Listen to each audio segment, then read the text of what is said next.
My name is Harold Emerson. I served with the U.S. Forest Service for just over 3 decades, 30 years, 8 months, and some days I've chosen not to count.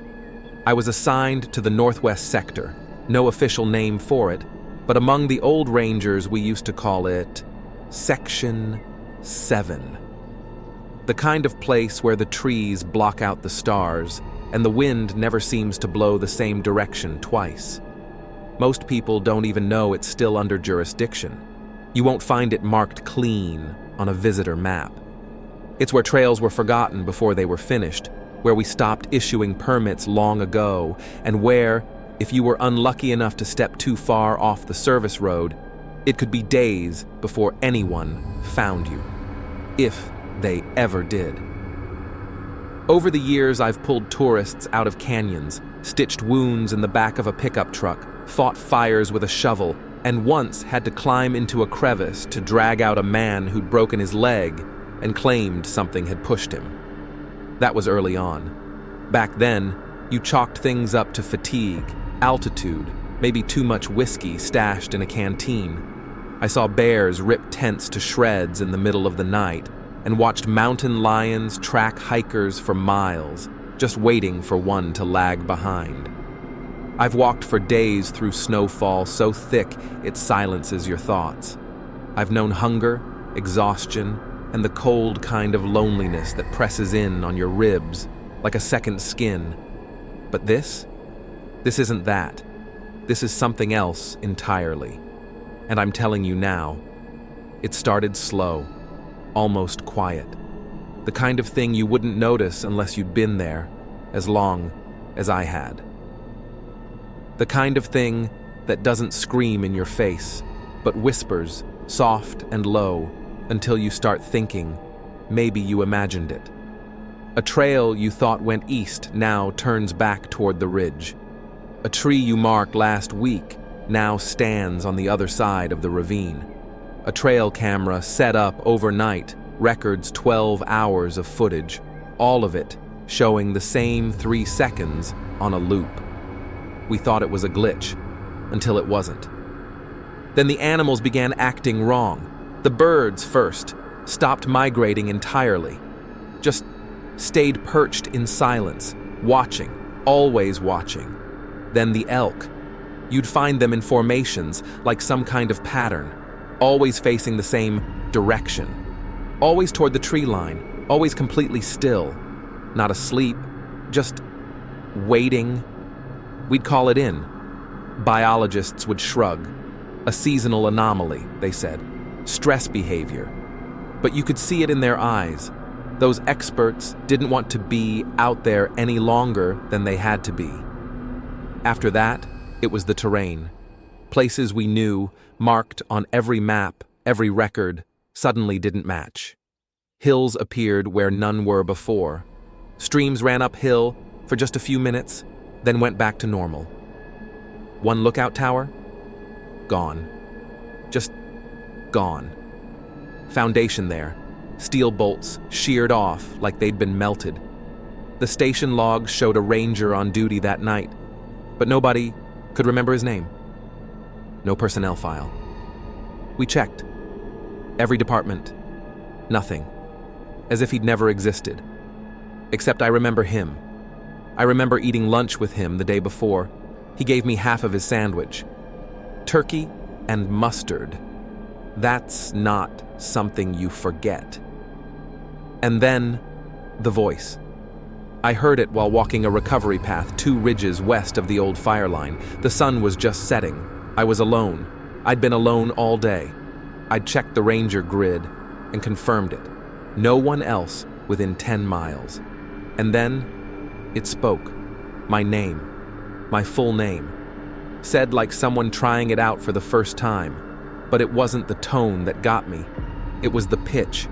It was my voice, saying my own name. I froze. I turned. Nothing there, just woods. The same woods I'd walked 1,000 times before, but now I didn't recognize them. Everything looked familiar but wrong. Trees too close together, shadows that stretched too far. A feeling in my gut like something was waiting for me to make a mistake. So I walked, straight line. I marked my trail, tied cloth strips every 20 paces. Only I never saw those cloths again. Kept walking, for 6 hours. And then I came back to my own boot prints, where I'd started. There's something happening out there, and I know how it sounds. I know how it feels to hear this from a voice like mine. A man who was paid to keep people calm to say, "It's just a bear," or "You're just turned around, ma'am." That was my job. I was supposed to be the rational one, the experienced one. And that's exactly why you need to listen to me now. Because the forest is changing. It's learning. It's watching us the way we used to watch it. And when you step between the trees now, you're not entering nature anymore. You're entering it. You're inside it now. Let me take you back a bit. Sector 6. That's where it all started showing up on paper. That's where they stopped being isolated reports and started becoming patterns. Repeated, verified, logged, then quietly buried. If you've never heard of Sector 6, there's a reason. It's the quadrant east of Red Pine Valley, thickest part of the forest. So dense, the canopy blocks satellite signals. That whole stretch was designated low priority. Too remote, too steep. No maintained trails, no campsites, no tourists. Just wildlife and silence. But we still had a station out there, an old ranger tower and a field office. Staff rotated quarterly, and the man holding it down the longest was Dan Wheeler. Dan had been in Red Pine since '94. Grew up 3 towns over. Knew the mountain like a blood relative. 61 years old by the time the real trouble started. Quiet guy, but sharp. The kind of ranger who didn't talk unless he had something worth saying. Which made it all the more unsettling when he started calling me directly, week after week, asking if I'd noticed changes. It started with the compass failure. First it was small, standard gear behaving inconsistently, bearings off by 10 degrees, sometimes more. But then it escalated. Compasses would spin violently in areas that used to be geologically stable. GPS stopped working inside a few square miles near the southern ridge. Batteries drained faster than we could replace them. Radios went to static if you moved more than 50 yards from the station. None of it made sense. But Dan wasn't one to spook easy. He kept documenting, kept filing it through the proper channels. Only no one responded. Then came the animal migrations, whole herds of deer moving backward, south in spring, north in fall. We caught footage of a flock of crows flying in an endless figure 8 above the tree line for 3 days straight. They didn't eat, they didn't scatter, just circled, over and over, until they dropped midair, one by one, not from hunger, not from disease, just fell. And when the carcasses were sent in for analysis, the official reports came back inconclusive. But Dan saw the internal memo. Neurological degradation, unknown origin. Then there was the trail. I saw it myself. There's a loop path behind Station 6. Wasn't even an official trail, just a worn path rangers used to cut across the north slope. One day, Dan tries to walk it. Simple circuit, 1 hour tops. He walks for 5, comes out right where he started. But it was different. Trees leaning inward, markers missing, like the forest had swallowed the path and rebuilt it while he was walking. I checked it the next day. Same thing happened to me. The trail kept shifting, bending in on itself. Even when I tried to cut a straight line, I found my own boot prints coming back toward me. It wasn't subtle. It wasn't disorienting. It was impossible. The land was folding. Dan started logging everything obsessively. Times, weather, coordinates, even his own pulse. He filled 4 notebooks. And then he started noticing something else. It wasn't just the terrain. It was the silence. The birds stopped calling. No insects, not even wind. Just a heavy, unnatural stillness.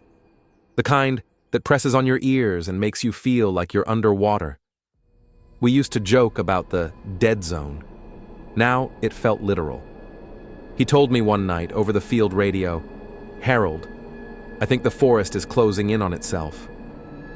And I didn't laugh, because by then I'd seen it too. And then they sent the consultants. We didn't get much notice. A helicopter landed outside Red Pine Station at 0630 hours. Out stepped 3 men. No uniforms, no patches, black boots, gray jackets, and clipboards.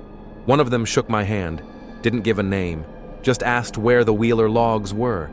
They didn't ask about the land. They didn't ask about the migration.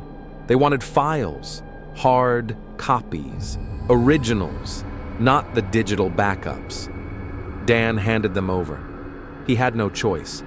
And when I asked them what agency they were with, they just said, "We're from Central Review," which isn't a real department. I know. I checked. Nothing in the service index. Nothing in the interagency directory. Not even a placeholder code. They took the logs, every one of them. They also took the trail cam drives, the compass data, the maps with field annotations. And then, just like that, they left. 2 days later, Dan was transferred without notice. I wasn't told. No one was. One day he was there. The next, the station was dark. I tried to radio him. I tried his sat line. Nothing. I drove out there. The station was stripped, clean, empty, every logbook gone, his personal gear gone. But I found one thing, tucked into the ceiling panel above his bunk. A cassette recorder, old school, manual tape. What was on that tape? I'm not ready to share that. Not yet. You'll hear it. You need to. But not yet. This wasn't weather. It wasn't wildlife. It wasn't human error. Something is happening to that forest. It's not just bending light. It's rewriting space. And now, it's covering its tracks. That's why this record exists. Because someone has to remember. Someone has to say it plainly. You think you're going into the woods, but you're not. You're walking into a living memory. And the more you walk, the more it knows you're there. If you're still here, you understand what this is. This isn't a mystery to solve. It's a warning to understand. Subscribe to MindFuel for the next chapter. I'll tell you what I found in the old Firewatch Tower. I'll tell you what was recorded on that tape. And I'll show you why no one wants to talk about what really happened to Ranger Dan Wheeler. After the consultants left, and after Dan disappeared, I stopped trusting what was in the system. The official reports, the digital maps, the radio logs. It all felt like it was being edited from somewhere else. Quietly, efficiently, like a hand brushing away footprints in the snow before anyone else could follow. So I went analog. I started digging through the old stuff, paper records, rolled up blueprints, ranger journals back when everything was handwritten. And that's when I found them, buried under a stack of fire weather reports from 1976. A series of hand-drawn maps, marked in faded ink, each one labeled RPNF Sector 6, with dates between 1969 and 1978. Trails, topography, elevation, meticulously detailed. Someone had spent years out there drawing by hand, notes in the margins, crossed out sections, trails with names I'd never seen in our digital systems. Bitterfern Pass, Echo Point, Trail 12. Trail 12 got my attention because I'd walked Trail 12, or what our current map claimed was Trail 12. Just a loop, nothing remarkable. But on the 1974 hand map, it was different, longer, extended straight east toward the edge of the old rock basin. But the most important thing, it ended in the clearing near the old stone markers, which, until now, I believed was a dead end. Our current maps didn't even show the clearing. It was like someone had erased it. Dan must have found the same maps. He left copies in a canvas folder tucked behind the breaker panel. In his handwriting, he'd scribbled, "Compare with updated satellite grid. Nothing matches. Trail has moved. Cliff appeared out of nowhere." He circled the date. August 17th, 2023. That was 2 weeks before he vanished. I loaded the 1970s map into the GIS overlay myself. Even aligned for terrain changes and erosion, the differences weren't minor, they were massive. Entire segments of forest shifted west, elevation lines altered. In some cases, whole features were missing. Hills flattened, ridge lines reversed. The 2025 satellite maps showed a new river bend that should have taken centuries to form. And Trail 12 now ended at a sharp drop-off into nothing. A cliff face that didn't exist 5 years ago. I didn't believe it, so I went out there. He pauses. The tone becomes more careful, slower. It was a clear morning, quiet. I packed light. No GPS this time. Just the old hand-drawn map, a compass, and a camcorder with a fresh battery. I followed the path where Trail 12 used to run, according to the map. I walked for maybe 4 hours, using old rock markers to guide me. There was no trail, not anymore, but the landmarks were still there. The 3 birch cluster, the split boulder, the hollow pine. And then I found the clearing, just like on the map. Same radius, same shape, flat earth in a near-perfect oval. In the center, a ring of old stone pillars, like boundary markers, no more than 2 feet high, covered in moss, all of them leaning inward, like they'd been pulled towards something. That's when I noticed the air. It had weight, still, dense. I could hear my own pulse in my ears, no wind, no birds, just pressure, like something holding its breath. The camcorder shut off, dead. Battery was full when I left. It didn't just die. The footage corrupted, but I kept walking east.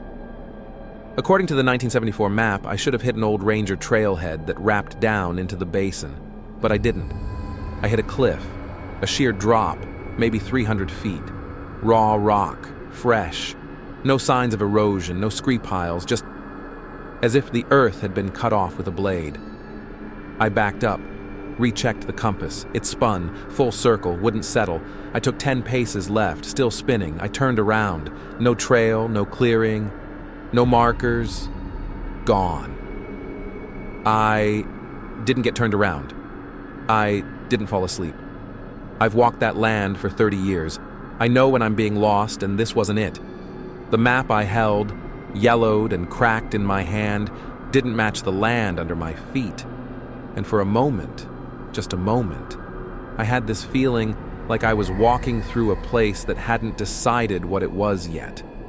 Like the forest was building the path a few steps ahead of me, waiting to see where I go before finishing the world around me. I turned back. I should have been panicked. I wasn't. I was numb. And somewhere along that walk back, it started to rain. But the trees weren't wet. I stopped, put my hand out. Rain on my skin, dry on the leaves. It didn't make sense. When I got back to base, I looked at the satellite maps again. Trail 12 had disappeared. The path I walked, gone. Even the terrain grid didn't match what I'd seen. And then I noticed the date stamp on the digital map. Last updated, August 17th, 2023. Same day, Dan made his last log note. I think it's choosing what to show us, and I don't think it's doing it alone anymore. I think something inside that forest remembers the original shape of the land, and I think it's taking it back, piece by piece. You're watching this because you feel it too. The wrongness, the shift. It's not just terrain anymore, it's time, memory, geometry itself. And if it can change maps, it can change what you remember about the land. That's why I'm recording this. Subscribe to MindFuel. In the next chapter, I'll play the tape I found above Dan's bunk, and you'll hear exactly what followed him home. There are rules in a forest. Even in the wildest corners where no one's set foot for years, the land follows rules. Trees don't move, mountains don't slide overnight, and cameras, especially our game cams, stay where we bolt them. So when I found a camera feed that showed a tree rotating 90 degrees over 3 days, I didn't know whether to tell someone or burn the footage, because that tree was marked, and I was the one who marked it. After I found the cliff, that new cliff that shouldn't exist, I started setting up trail cams again. Analog, battery-fed with magnetic timestamps. I didn't trust the satellites anymore. I wanted my own data. I placed 4 of them across the southern edge of Sector 6. 1 by the creek, 1 facing the ridge, 1 in the fern basin, and 1 on an old pine we used to call Post 4. I drove a steel bracket into its trunk, marked it with orange chalk. That tree had been standing in the same spot for as long as red pines had records. At least 120 years. It had a lightning scar spiraling down the bark.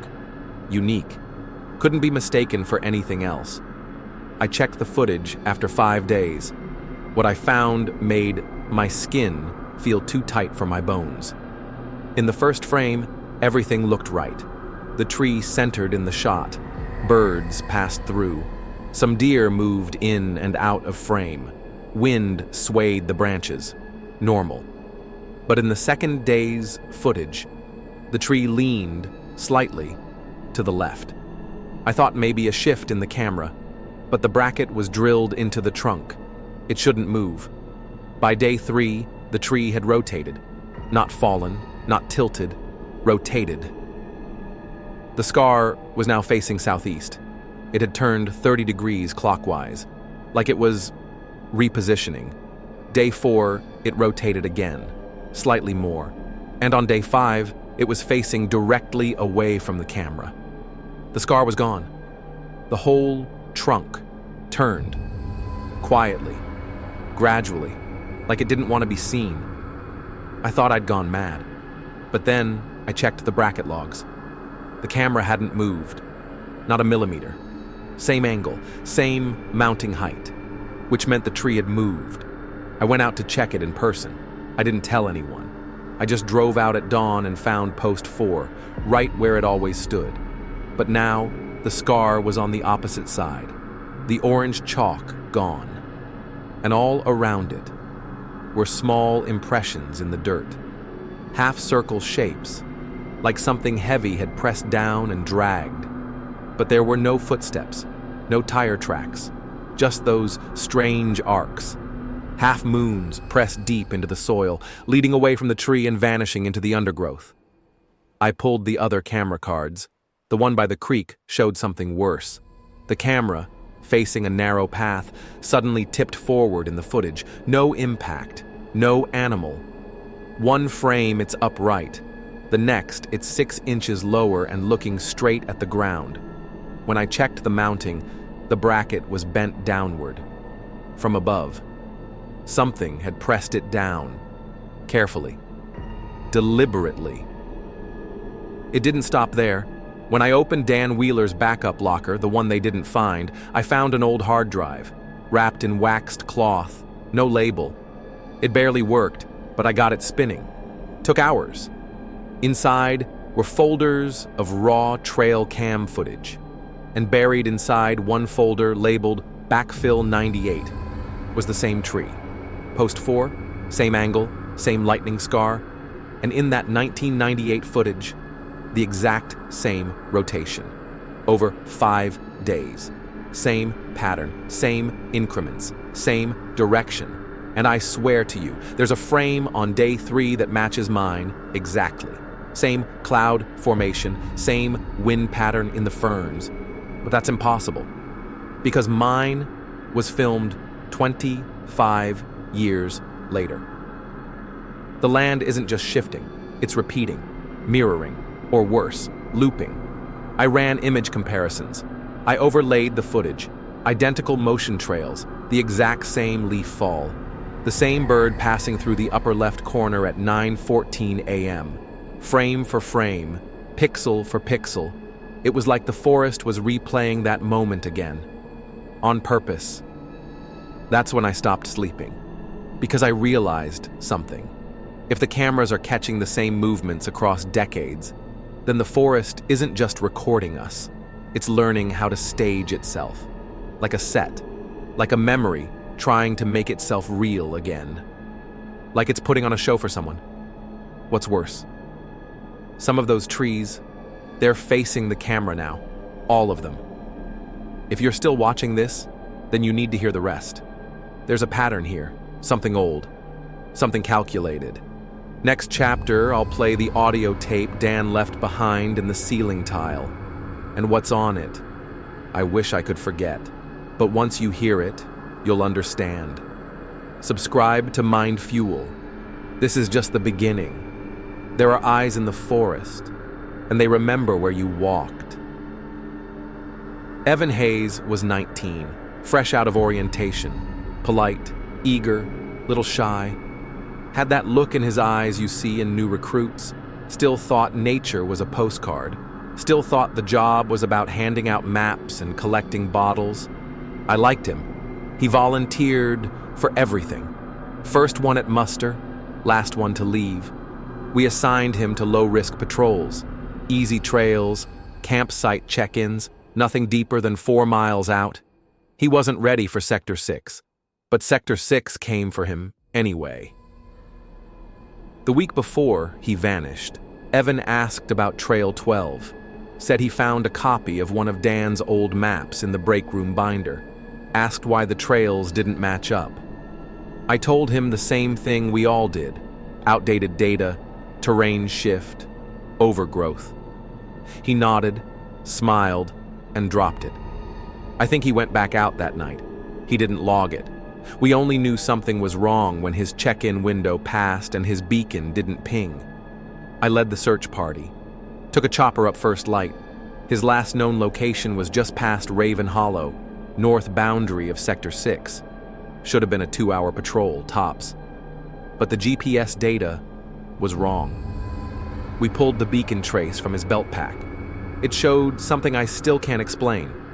Evan's path started normally, direct line north, but 20 minutes in, he begins to veer, slightly, almost imperceptible. His steps arc. By hour 2, he's walking in a curve. By hour 4, the line has closed into itself. By hour 6, he's walking in a spiral, tighter and tighter, inward. His last recorded position, a dense patch of timber with no major trail access, shows no elevation change, no cliffs, no water, no hazards, just trees. And then the signal cuts out, not dropped, erased, no transmission loss, just gone. We found his pack a day later, hanging 6 feet off the ground from a broken limb. No sign of a struggle, no animal prints, just the pack, zipped shut, hanging like someone placed it there to be found. Inside, his radio was fried, completely dead. But his phone? Still intact. Battery at 11%, camera roll untouched, except for one image. The last photo he ever took. I've looked at that photo too many times. It's a tree, but not like any tree I've ever seen. The trunk is split, not broken, but parted, symmetrical, like lips, pulled open. You can see inside. The grain spirals inward, and something deeper is visible. Texture that looks too much like bone. And here's the part I can't forget. The inside of that tree, it's wet, not from sap, not rain. Wet like the inside of a throat. And below the image, buried in the metadata, is a single GPS pin. I tried to trace it, but the coordinates don't resolve on any map. Not satellite, not topographical. Even analog overlays show nothing. Just white space, as if that section of the forest refuses to be charted. We searched for 2 weeks. Dogs wouldn't go past the creek. Helicopters caught static interference over Sector 6. One by one, volunteers, dropped out of the search. Said they couldn't sleep. Said they heard things out there. Said the forest felt wrong, not dangerous. Just awake, watching, waiting. Evan was never found, but sometimes, at 2, 3 in the morning, when the radios go quiet and the air presses too hard against the windows, I hear a faint click in the repeater tower, a ping, an old beacon ID, his ID, and every time it pings, it's closer. Same spiral, same radius. Like he's still walking, but the forest doesn't want us to find him. Not yet. If you're watching this and thinking it can't be real, ask yourself, why does the Forest Service never release GPS failure logs? Why are cameras wiped clean after certain dates? Why was Dan Wheeler's personal log sealed under a private DNR request? This isn't just lost hikers. It's something else. In the next chapter, I'll show you what Dan found in the soil samples behind the cliff. They weren't rocks. They were teeth. Subscribe to MindFuel. You won't want to miss what's buried under Sector 6, because the forest doesn't just take people. It learns from them. Animals don't lie. They don't pretend. They don't perform. That's what makes the forest feel honest. Even when it's violent, even when something dies, there's a kind of clarity in it. Or there used to be. The first report came in from Watchtower 2, early March. Cold snap had just broken. One of the rookies, Monroe, radios in around 5:42 a.m. She says she sees a group of squirrels, 7 or 8 of them, sitting in the middle of Cedar Clearing. That's normal. They tend to scavenge the grounds for dropped food in spring. But what wasn't normal was how they were sitting. They're in a circle, she said, facing inward, not moving, just sitting. She watched them through binoculars for over 20 minutes. No motion, no foraging, no sound. 8 squirrels, perfect ring, even spacing between each, eyes forward, tails still. At the 21st minute, all 8 turned their heads to face her tower, at the same time. Not toward a sound, not in response to movement. They weren't startled. They were aware. She said she couldn't look away.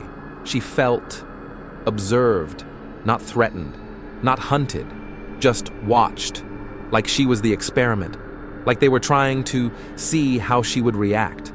Then, on the 24th minute, they broke the circle, in unison. Each squirrel walked, not scurried, back into the woods in a straight line. No rush, no panic. Just one by one, like a procession. When she went down to the clearing later, she found a small pile of stones in the center, arranged into a spiral. We thought it was stress, cabin fever, optical illusion. But then came the second report, this time from the motion sensor camera feed on the West Ridge, 3:17 a.m. A large buck, 10-point antlers, standing in the middle of the logging road. Nothing unusual at first, but it didn't move, didn't flinch, didn't graze. It stood completely upright on its hind legs for 43 minutes, no motion, no adjustment, eyes forward. And here's the part that stopped me cold. It didn't blink, not once. We frame-checked the footage, 2,582 frames, no eyelid movement. Try that yourself. Count to 60. Keep your eyes open, feel what happens to your brain. Now imagine that pressure in something with hooves, something that's never stood on 2 legs before, doing it in pitch-black forest for nearly an hour. And when it finally stepped forward, it walked straight toward the camera, 2 feet, staggering, like a child learning to balance. Then just outside frame, it dropped to all 4s again and vanished. The last report didn't come from a camera. It came from my radio, birdsong near Lupine Trail. I was doing a routine marker check when I heard it. High, clean whistles. I thought it was warblers. But then I started catching patterns, repeats. At first, It was just static, familiar intervals, but then I realized it was mimicking radio chatter, specifically ours. Tower 3, copy, north, pass, clear. Requesting update, ETA 05. Red Pine dispatch to Trail 5, respond. Each line identical to actual dispatch phrases. Same cadence, same pauses, only this wasn't coming from a speaker. It was whistled. Too smooth to be mechanical, too organic to be a recording. I stood there, frozen, listening to the canopy above me repeat old call signs, some I hadn't heard in years, some I'm sure were never said aloud. And then, one of the calls came through in my own voice. Not similar, exact. Down to the rasp in the R. A line I'd said back in 2012, over a closed channel. I looked up. I didn't see birds, but I heard them, whistling, echoing, laughing, repeating my words back to me, as if they'd been listening all along. That's when I realized something else had shifted. The forest wasn't just mimicking human patterns, it was testing them, practicing, refining, trying to get closer. This isn't a place where things just happen anymore. This is a place where the woods remember, and the animals, they're just the first to start behaving like it. There's more footage, more reports that were sealed away in the incident vault. In the next chapter, I'll take you to the staff cabin Dan refused to sleep in for the last 6 months of his life. We found scratch marks on the inside of the mattress foam, teeth marks, and something left in the drain no one can identify. This is bigger than missing people. The forest isn't just changing, it's rehearsing something. Subscribe to MindFuel, because what's acting like us is getting better at it. Ask any ranger. Power is your last tether. Out there, miles from roads, from towns, from everything resembling a map, electricity isn't a luxury. It's a lifeline. You lose power, and it's not just the dark that gets you. It's what you can't hear. It's what stops making sense. The first reports were small, flickering cabin lights, radios phasing out mid-sentence. One of the backup generators shorted just after installation. But it wasn't until the drainages began that we realized something else was happening. I remember Dan's voice on the tower line. He was in cabin 9, the overnight post out past Iron Pine. Said his lantern died while still plugged in. Battery pack? Drained. Radio unit? Dead. Watch? Frozen at 2:14 a.m. He checked the solar unit readout. Full green. He clicked the switch again. Nothing. So he tried his flashlight. And that's when it got strange. He said the beam didn't flicker from low charge. It pulsed. Steady, rhythmic pulses. On, off. On, off. Like breathing. Like something was sinking to it. 3 seconds on, 3 seconds off. Over and over. He said it was hypnotic. Felt like his chest started moving to match it. Like his own lungs were being coached. Like his body was no longer on its own clock. Then came the whisper. Long pause. Then quiet. Steady delivery. Dan didn't frighten easily. You spend 30 years in wilderness. You stop reacting to bumps in the dark. You know the sounds of branches snapping under weight. You know the wind's voice, the way it presses through trees. You know when something is off script. And this was off script. He said he was lying on the cot. Couldn't sleep. The power failure had left the entire perimeter dead. No motion lights, no hallway bulbs. Even his watch face wouldn't light. So he just listened. Tried to count the pulse of his flashlight in the corner. 3 seconds on. 3 seconds off. 3 seconds on. And then he heard it. A voice. Inside the tent flap, not outside. Inside, not loud, just a breath. His name. Dan. Software male. Low, like someone with a heavy chest, like they hadn't spoken in years. Dan. Again. But closer. He turned on the flashlight. Instinct. It blinked once, on, and then off again. Didn't come back. The rhythm was gone. Dead silent. And then, right near his ear, he heard it breathe in. One slow inhale, and the tent flap rippled. Not from wind, not from touch, but like lungs expanding. He swears the whole tent moved, just slightly, like it was part of something larger. He didn't sleep that night, didn't speak about it the next day. But I saw what he wrote in the shift ledger. Just one sentence. Pencil pressed hard, edges almost torn. It knows I'm alone. The next night, Cabin 6 went dark. Then Tower 4. Then the fire line sensors. Each system didn't fail. They drained. Brand new batteries would drop to 0 in minutes. Solar panels that had never failed simply stopped collecting. One of the trail cameras came back with footage of its own lens going black, then lighting up with a faint red glow. Not IR, something else. A heartbeat pattern, and a shape reflecting in the lens that didn't match any ranger. Too tall, too still. I stayed in the radio bunker that night. It's the last location with hardwire power. As I sat by the console, I watched the signal meters slowly dip. Green, then amber, then red. But the speakers, they didn't go out, they just started to hum. And in that hum, I swear to you, it began forming words, syllables, one word, spoken slow, dragged like a throat trying to remember how to shape it. Inside. Then silence, then nothing. Then the lights snapped off.